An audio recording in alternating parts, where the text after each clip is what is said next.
Dito pa lang sa closeout niya, kitang-kita yung awareness ni DeAndre Ayton sa posibleng gawin ni Joker. Kung titingnan din kasi natin ang shot chart nito ni Joker, dito po sa top of the key talaga ang may pinakamarami siyang attempts ngayong season. Dito siya pinaka-komportableng tumira ng 3 sabay 38% pa siya dyan sa area na iyan. Kaya rin po angat kung angat si DA sa pag-defend sa kanya. Pero hindi lang yan, nagkaroon din po ng magandang defensive possession si Ayton dito gawa nung sa switch, napunta siya kay Jamal Murray. May mga nightmare flashbacks din yung Lakers sa ganitong klaseng matchup kasi kung naaalala ninyo, dito rin sa bandang kanan yung game winner ni Jamal Murray kontra kay Anthony Davis dati. So masasabi natin na gusto talagang huntingin ni Jamal tong mga big man kasi may advantage nga siya ng bilis. Actually, halos same move din yung ginawa ni Murray na parang side step back sa kanan. Signature move na rin niya yan, pero good contest naman kay Ayton mintes. So back-to-back possessions po na maganda ang ginawa niya. This time ay nakipagsagupaan naman siya sa ilalim kay Joker. Ginamitan niya rin to nung galawang Jokic na tinapik sa sarili niya yung bola. Kaya kahit out of position siya kasi ganda ng box out ni Joker, siya pa rin po ang nakakuha ng bola. Very good talaga itong activity ni DA dito sa OT.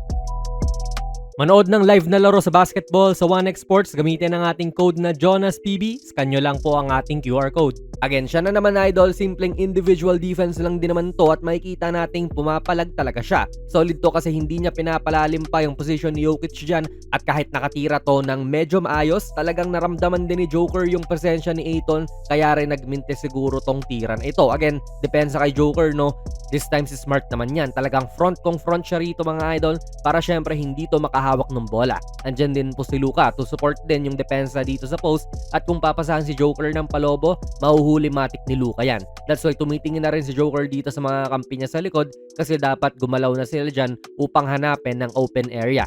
Then look at Smart idol, yan ang box out. Kahit palugi siya sa laki, basta maganda ang posisyon niya at ganyang nakadipa talaga sa tao niya para sa box out ay may chance talaga siya.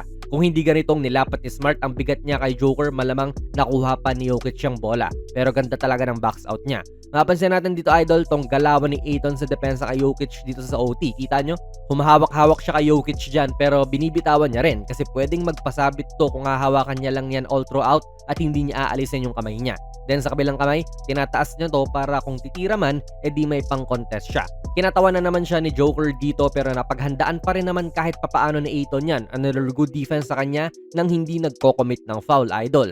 Kudos din dito kay Smart idol, naging handa siya this game sa mga posibleng gawin din ng Denver no kasi ito exactly rin yung ginagawa nila nung last time na nagkaharap sila na si Jokic yung tumatao sa kanya kasi nga iniisip nila na medyo hindi naman gumagana lagi yung opensa nito. Okay lang sila na iniiwan-iwanan si Marcus sa labas kasi nga below average na shooter siya. Butas talaga to sa depensa ng Nuggets at willing silang i-take yung risk na malibre nga ito. Ilang beses nga rin pong nagkaroon ng good look si Marcus sa clutch nung last game nila kontra sa Nuggets kasi iniiwanan nga lang siya. In this game, pinagbayad nga niya yung Denver with 5 3-point makes. Libreng-libre oh. Actually, risk nga rin ito sa Lakers idol na talagang hinahayaan nila sa Ayton na depensahan ng one-on-one tong si Joker. Do kita naman natin dito sa OT na nagkaroon siya ng success. Then kakatapal nga lang din niya nung layup nito. Pero si Jokic naman din kasi ang tinataon niya na more than likely mangangain ang matchup niya at i-require talaga niya na i-double team niya siya. Pero nag-elect nga ang Lakers na wag magpadala ng double at testingin talaga ang individual na depensa ni DA. Hindi po nagpabaya si Ayton dito no, good defense pa rin naman yan pero about time na rin no miscore to Medyo baliktad na concept naman to sa game winner ni Luka idol. Simulan natin dito yan sa misdirection na back screen ni Luka para kay Hachimura. Kung kunwari manatiling dalawa yung sumama ngayon kay Luka rito, matik lusot si Rui dyan. Pero disiplinado pa rin naman tong Nuggets para mag-switch. And kita nga natin mga idol yung ginawa ng Denver kung sa Lakers willing sila na i-one-on-one ang star ng kalaban. Dito naman nung nakuha na ni Luka yung bola, rektang double na kagad ang kanilang binigay.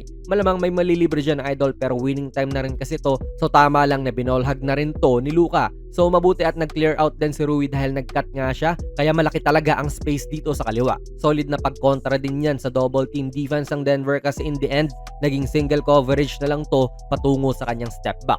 Clutch si Luka. Then ginamitan din ng Lakers ng utak tong strategy sa dulo ng laro idol syempre. With 5/10 of a second sa laro, malamang ang gagawin na lang ng Denver dyan ay catch and shoot. Wala nang dribble-dribble and posible rin na i-alley-oop pa nila yan. And para makontra nga, nilagay ni Coach JJ si Ayton dito sa gitna agad kahit wala siyang tinatao. Si Jokic sana yung tao niya pero siya yung inbounder. At kadalasan, di ba, may nagbabantay din dyan at nanggugulo sa pasa. Nag-elect ang LA na wag gawin yon para masiguro na yung pinakamahaba nila sa floor yung papatrol sa loob at pipigil sa kung anumang lob play. Kita rin natin po na nagko-communicate si Lebron at Luka sa pagpapalitan ng bantay, no? At ginawa nila to kahit na wala pa yung bola doon sa inbounder.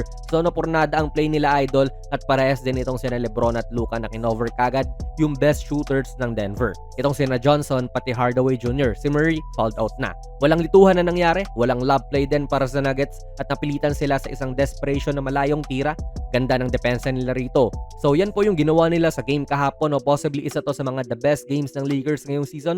Overtime game kontra sa isang Premier Western Conference team na madalas ay ang hirap nilang talunin. Pero ever since makuha nila si Luka, 4-1 na po ang record ng Lakers kontra sa Nuggets. Si Ayton, ganda ng activity pa rin. Ilang beses na siyang ganyan and unti-unti na nga ring nagiging enjoyable ulit panoorin itong Lakers tulad nung nakita natin sa kanila nung simula ng season. Depensa rin talaga at disiplina ang ginagawa nilang priority. Nakita naman din natin yon. And ito na nga rin po ang kanilang pang-5 straight na panalo. Kaya ano pa masasabi niyo sa video natin ngayon, idol? Ilagay niyo lang po ang inyong mga komento sa ating comment section. Kung nagustuhan niyo po ang ating video ay pakipindot na lang, idol, ng like button. Mag-subscribe ka na rin sa ating channel. And ako nga pala si Jonas PB, and as always, hanggang sa muli.